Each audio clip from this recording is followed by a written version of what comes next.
everybody, and welcome back to my channel. In today's video, I'm going to show you a flip through of this notebook here, this being my 2022 Volume 1 bullet journal for 2022. It is in an A5 size notebook. This is an A5 Stalogy. I should mention, if you haven't been to my channel before, this is what I call my main bullet journal or my main planner. And it has most of my planning in here. It has the monthly logs, daily logs, rapid logs, things like that. But I do also have a companion notebook to it. This one here being the one for 2022, and I'm going to label it Volume 0, whereas this is Volume 1. But this is what I call my collections bullet journal. And it's got a lot of the collections that I have that kind of span the entire year, like trackers and lists and things like that. So I do put a lot of them in a separate notebook so that I can keep it for the entire year and not have to redo it over and over again. Because this one, I'm guessing this will last me 5 months, and I really do not want to copy it over. So I have not finished setting this up yet. I know it's already past January, and I'm a bit late on that, but once I finish up, I will have to film a flip through of this. Now back to the main Boudreaux. This is my second time in an A5 size notebook. Just want to briefly show you my 2021 notebook for the last 4 months of the 2021, and it was this Hobonichi plain notebook. So I really liked using this notebook, and I ended up really liking the size, which is why I decided to continue using it for 2022. My preferred size in the past has been B6 size. Just show you B6. So B6 is a little bit like this, and you can see how much more space I have, and I'm liking the space. So let's start off with the cover here. I did put the notebook inside a Midori clear cover, which is why you can see a lot of glare, which is, I'm sorry for that. But it's really to protect the stickers that I put down here. You can see, hopefully, the stickers, they're a metallic finish, and they're these metallic sheets. There's a 20 pack in 2 colors, and they're from the dollar store. So I have to protect them because they are very flimsy. They're not look nice, but they're very flimsy and they rip up really easily. So I decided to protect that. And I protected my last bullet journal with this as well. Now for the rest of the supplies that I used to make this bullet journal, I have most of them in here. And I'll go through this. The overall theme for this bullet journal is an island/tropical theme. So I started off with the color of this notebook, which is one of their limited edition colors. It's a cobalt blue. Normally, I would think this is kind of like a winter blue, and it is. But I wanted to do something opposite inside from winter. It's already cold outside. I just wanted to think of something else. And of course, islands, and the tropical islands, and the sun, sand, beach, and all that. I pulled out one of these calendars that I have, and I have a lot of calendars from years past. This one is from 2019, and it's a page-a-day calendar. They have these really beautiful full-color images of islands. Here's one, for example, and then you flip it over, and then you can see more. Well, this one is probably not the best. Here, nice blue colors. This is what I'm liking. Blue, some greens, islands, water, clouds, all of that. Of course, I want to showcase as much of the image that I can inside here. And it's nice because this is just a little bit wider than the A5 size notebook. Don't know if you can tell, but it sticks out just a little bit.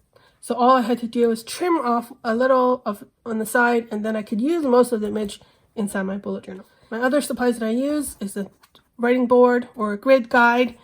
And then this is the back, which I made by myself by printing this out and then laminating it. I'll link a previous video that I did on this kind of setup, but I'm probably going to do a new one with this one.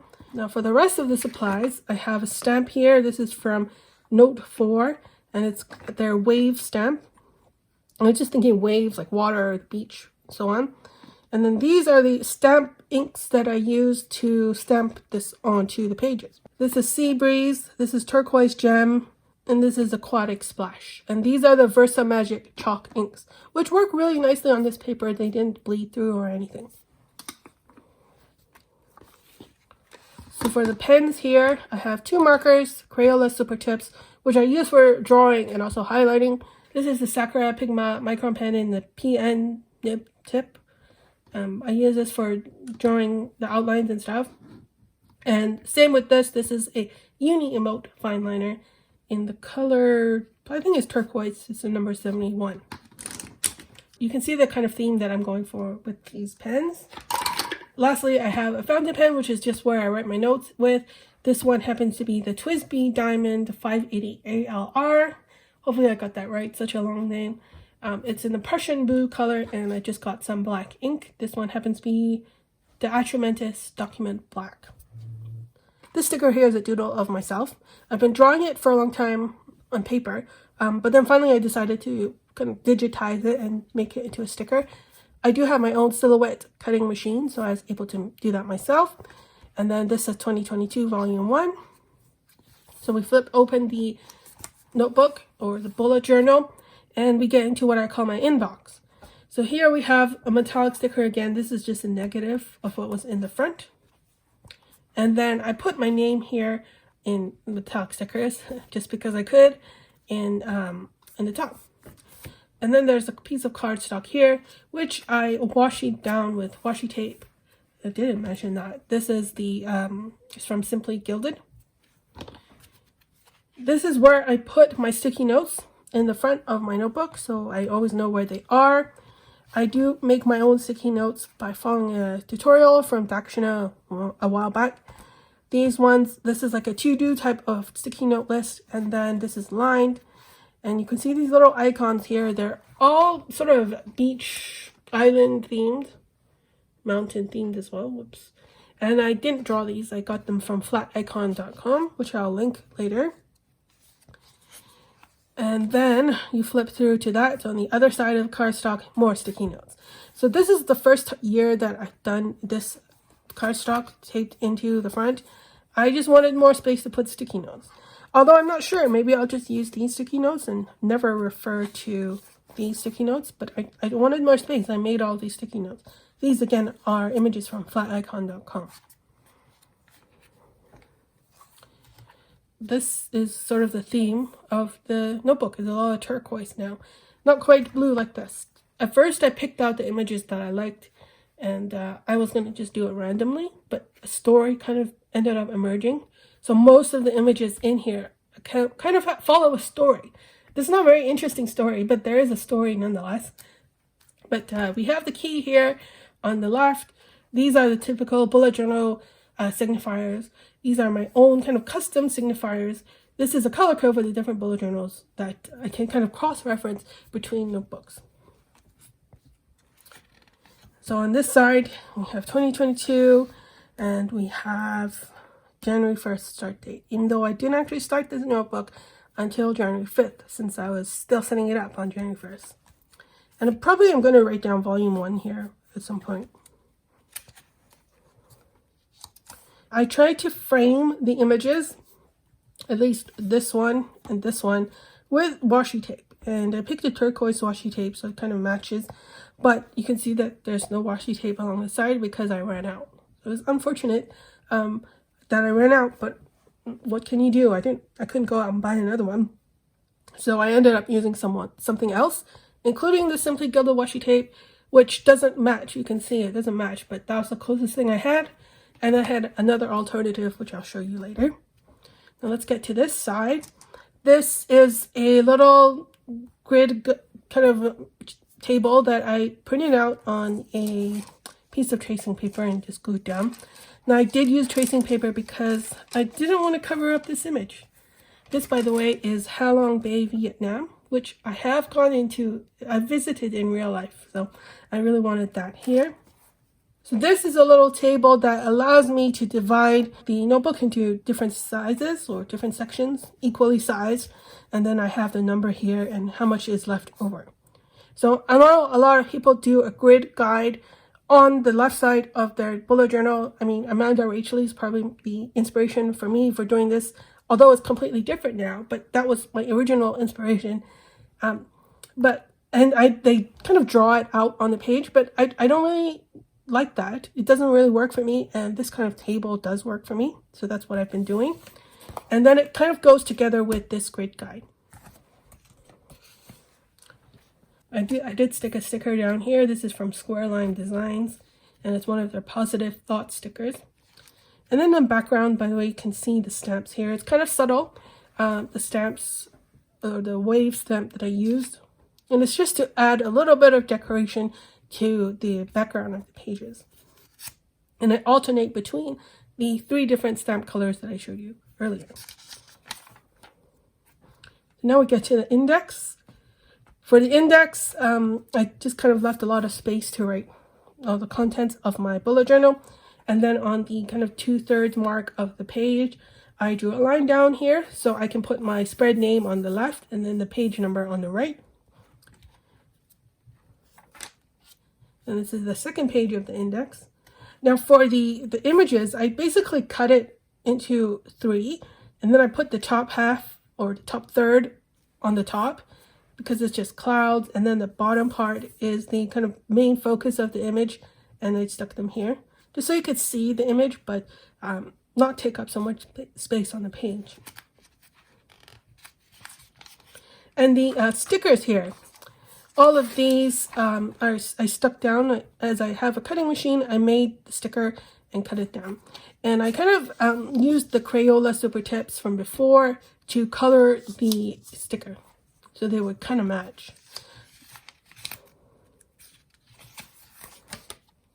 After the index, we get to the year at a glance. So I have 2022 and 2023. I did print these out and then stick them down rather than write them out. I do have a little tip here, which I thought was interesting for me at least. And that is to print out whatever you're going to glue into the A5 page in a B6 size. So here's a B6 size. You compare it to the calendar, it's pretty much the same thing. Like this part of the page where I glued it down. This fits a lot of information. And since I was using the B6 before, I was familiar with the size. But if I put it in the B6 size and glue it down in here, then I have a lot more space around the edges to kind of decorate it. And I use that for pretty much every single thing I glued down into here that I printed out, and it worked really well. This little cloud strip here and here is actually from this image. Now we get into the monthly logs. I do like having the monthly logs in my bullet journal to be at the front of the bullet journal, where instead of where a lot of people put it at the beginning of each month. So left space here, this says January. And you can see I put a little sticker dot down here so that I can quickly reference this particular page for January. And then this is February, but I moved the sticker dot down. March, I moved it down. April, May, and June. I hopefully can get 5 months out of this. I was hoping for 6, but I'm guessing 5. I did leave a space for June anyway. And then after the calendars, we'll get to the future log. So here, I kind of split the page up into the last 6 months of 2022, July to December, and then stuck a little image in the middle. So after the future log, we get to the collections that I have at the beginning of each of my bullet journals, and this is where I start numbering the pages. Finally, I remember to start, this is number 1. Number 1 is always on the right side, whereas before I would always just put number 1 here. But anyway, this is my sales tickler. I've shown this before, every single one of my bullet journals. This is where I track the different sales, online or in-person sales. And then I just use this kind of table, which is like an modified Alistair method type of table. And I have the months of the year here, and then the specific dates and what the actual sale is for. So this allows me to keep track of the different sales so I don't miss out on the sale. Now that on this side, we have sale dates.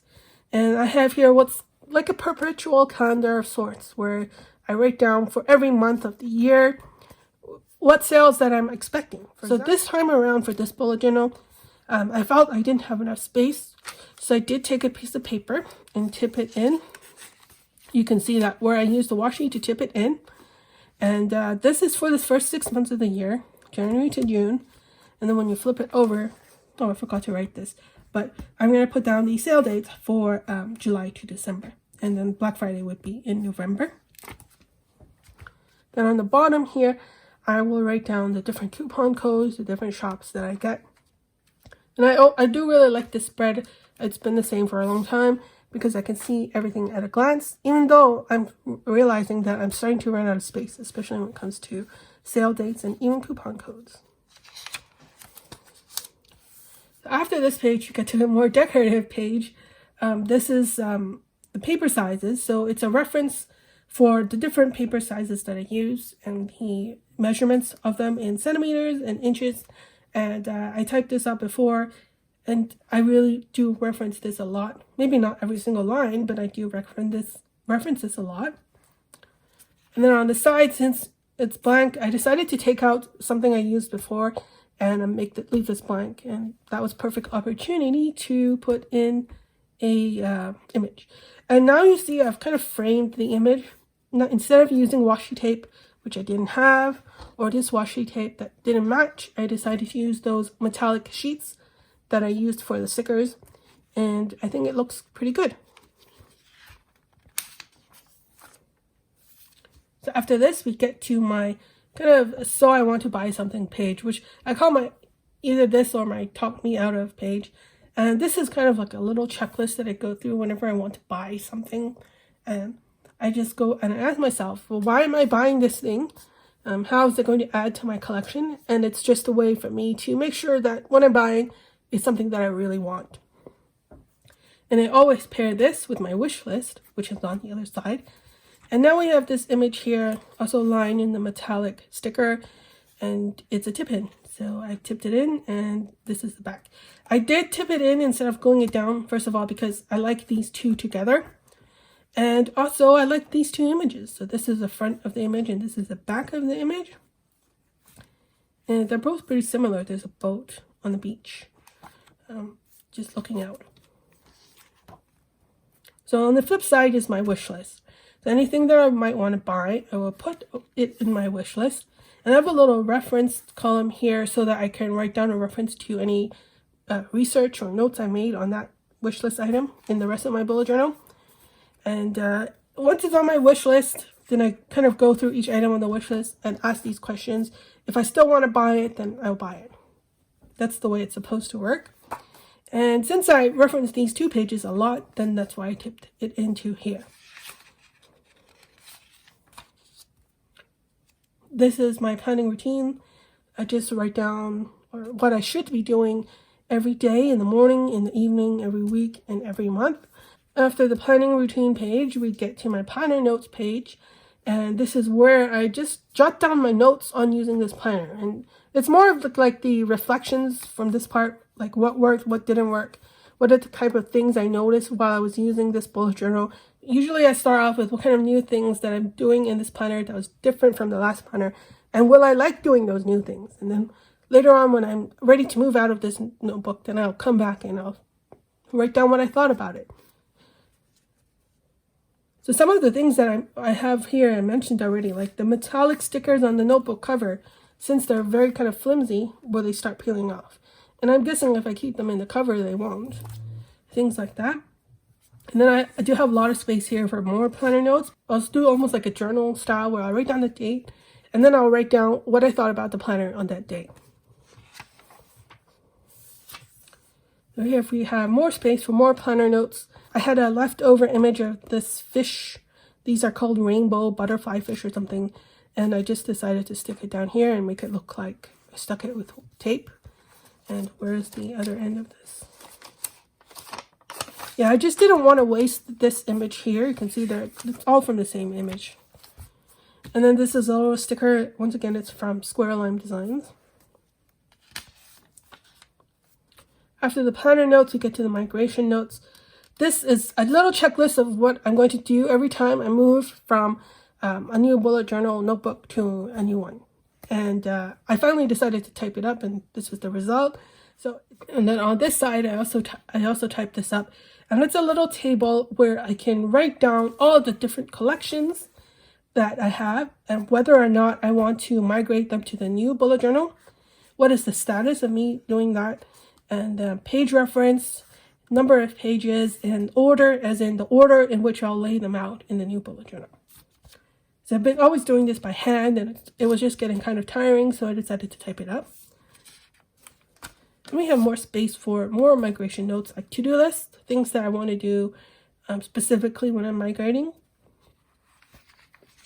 Another sticker here from Square Line Designs. This next spread is ideas. If you know about the getting things done method, this is really more of a someday maybe list. So all the ideas of things that I want to do, but I haven't actually been able to do yet. This particular spread is not for all the things that I want to do, but it's actually just for creative things, like related to this bullet journal and this kind of bullet journal hobby, if you could call it that. I do have just a little 2 columns here, the reference number for any further follow-up to that idea, the actual idea itself. Now on this side, I did split it up because I wanted a space specifically for sticker ideas. Since I do make my own stickers, I do have a huge list that I have not gotten around to of stickers that I want to make, and that's what this page is for. This is a print list and lamination list. I used to have this all on one page, and then now I've kind of split it up into 2 pages, mainly because I wanted to put more images in here, and it didn't really work with 1 page. So this is all the same image. It's cut up into 3. And actually, this image is the flip side of this image. Now, this is the print list. So if I have anything to print to make a sticker out of, then I will write it in here.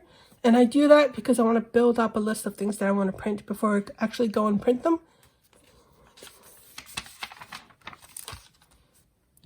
This is my EDC pen schedule page, and it's a tracker of the different pens that I use inside this bullet journal. So when I write in my bullet journal, I tend to stick to one color, which is black, unless it's to decorate. But for actual planning, then I just use black. And I have a lot of pens. I have lots of fountain pens, I have gel pens, ballpoint pens, which I could use in my bullet journal.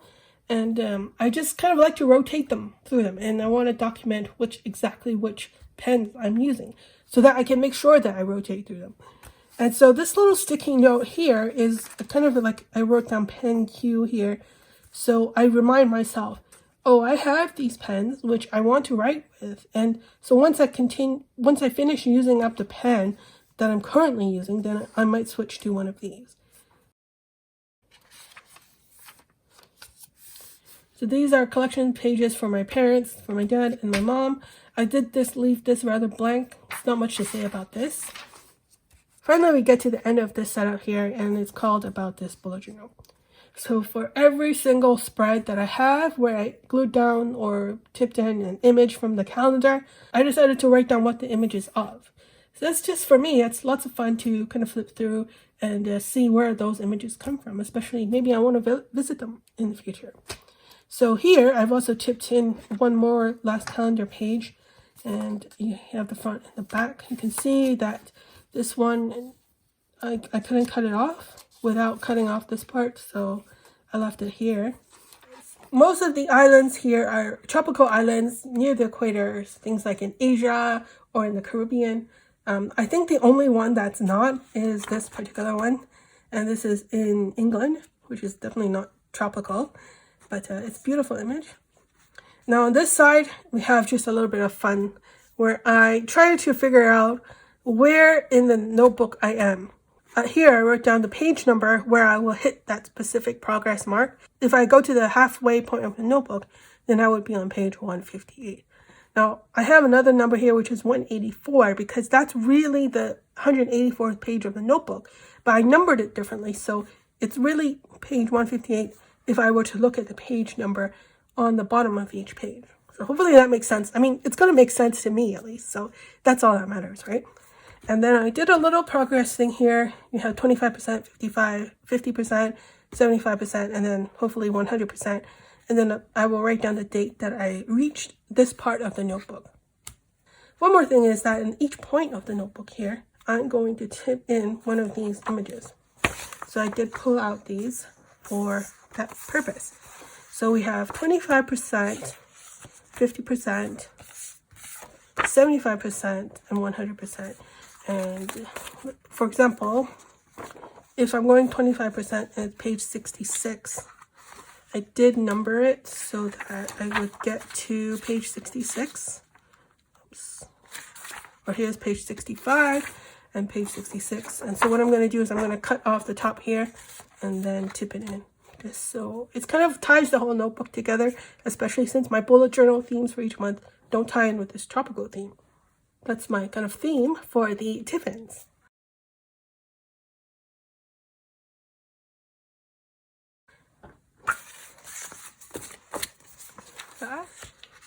Back to this page, and then I have a blank page here, just spacing, and then again into January. Now let's get into the flip through of my January 2022 bullet journal theme. You can see here I went with a turquoise and lavender purple theme, and then I have like a navy blue as a kind of contrast color. I did keep it rather simple. For these I used stamps. So I show you the stamps that I'm using here. These are from a shop called Stamped and Sealed Co. on Etsy. And I imagine you can find it elsewhere as well. But these are these kind of grungy background colors. And this is like a kind of coffee stained stamp set. These are clear acrylic stamps. And then for the other stamps, the January specifically, and this little purple box here, I used these stamp sets from Craft Smart, and I got them at Michael's. And it's been a while since I've used these, I think November 2020, so I just thought I'd take them out. So here's the stamp here for January, which I took out of this package. And everything that I use for this setup, since I'm going to be using it throughout the month, I put them in this little plastic baggie. So here are the stamp colors that I used. And then I have this little kind of plastic sheet here and cover, which is made from laminated plastic. And these are the stamps that I'm using. It's convenient to keep them here. I apologize for not cleaning them, but I normally don't even clean my stamps. And the colors that I used, this is the Versa Magic Chalk ink, and this one is in Turquoise Gem. This is Spring Pansy, and this is Night Sky. Now to match the colors of these, I also got 3 different pens. To match the turquoise, I have this Papermate Flare pen, which I will put on the screen what the color is since I forgot. This is a Zebra Click Art marker. And then this is a Uni Emote fine liner in the number 33. This is the start of my month. I usually have the monthly collections. I put a stamp and then I put a coordinating color with it. So I think it looks okay. You can still read what this says. It says goals. Otherwise, I might switch it up and put the kind of turquoise color here, or even the navy color. But I like how it looks, like a tone-on-tone type color. These are the monthly tasks that I want to accomplish in January. The first thing I put is year-end tasks, which I'll show you later. And this side is waiting for, where I just kind of track mostly my online orders, but sometimes I track if I'm waiting on an email like I am right now, and if I'm waiting on someone to return my call or things like that. For year-end test, this I set it up new for this month because I feel like I need to have some kind of brain dump. I need to make a checklist and make sure I remember everything I have to finish or do by the end of the year that I haven't done yet. And I need a place just to coordinate that. And maybe some of the things I've already done, but I need to just make sure. So that's what this page is for. And I did cross-reference it here in my goals page. You can see it says page 32. And so this is page 32. The next page here is social media. And this is where I just track things that I see online on social media, like Facebook or YouTube, Instagram, things that I want to remember or comment on. Next we get into the daily log. So for the daily log, usually what I do is I have the subject of the spread, which is the daily log on the left, and then the date on the right. So I have first the turquoise circle here, and then the purple hexagon here. For the first week of the month, I will do it like this. But then for the second week of the month, what I'm going to do is I'm going to switch it out and put the purple hexagon on this side and the turquoise on this side. And then for the date, I put the little coffee stain stamp here in a navy blue, and then just write the date, and then this would be my daily log. So you can see here that I have not actually filled this in, even though it is January 5th, and that's because I knew I was going to film this. That's the unfortunate part of wanting to film this and not wanting to share the actual content. But what can I do? I should have done this earlier, but I didn't. So that's it for my flip through of my 2022 bullet journal, volume 1 so far at least. I hope you enjoyed. I hope you got some interesting things out of it. If you have any questions, please let me know. And thank you very much for watching, and I'll see you in my next video. Bye.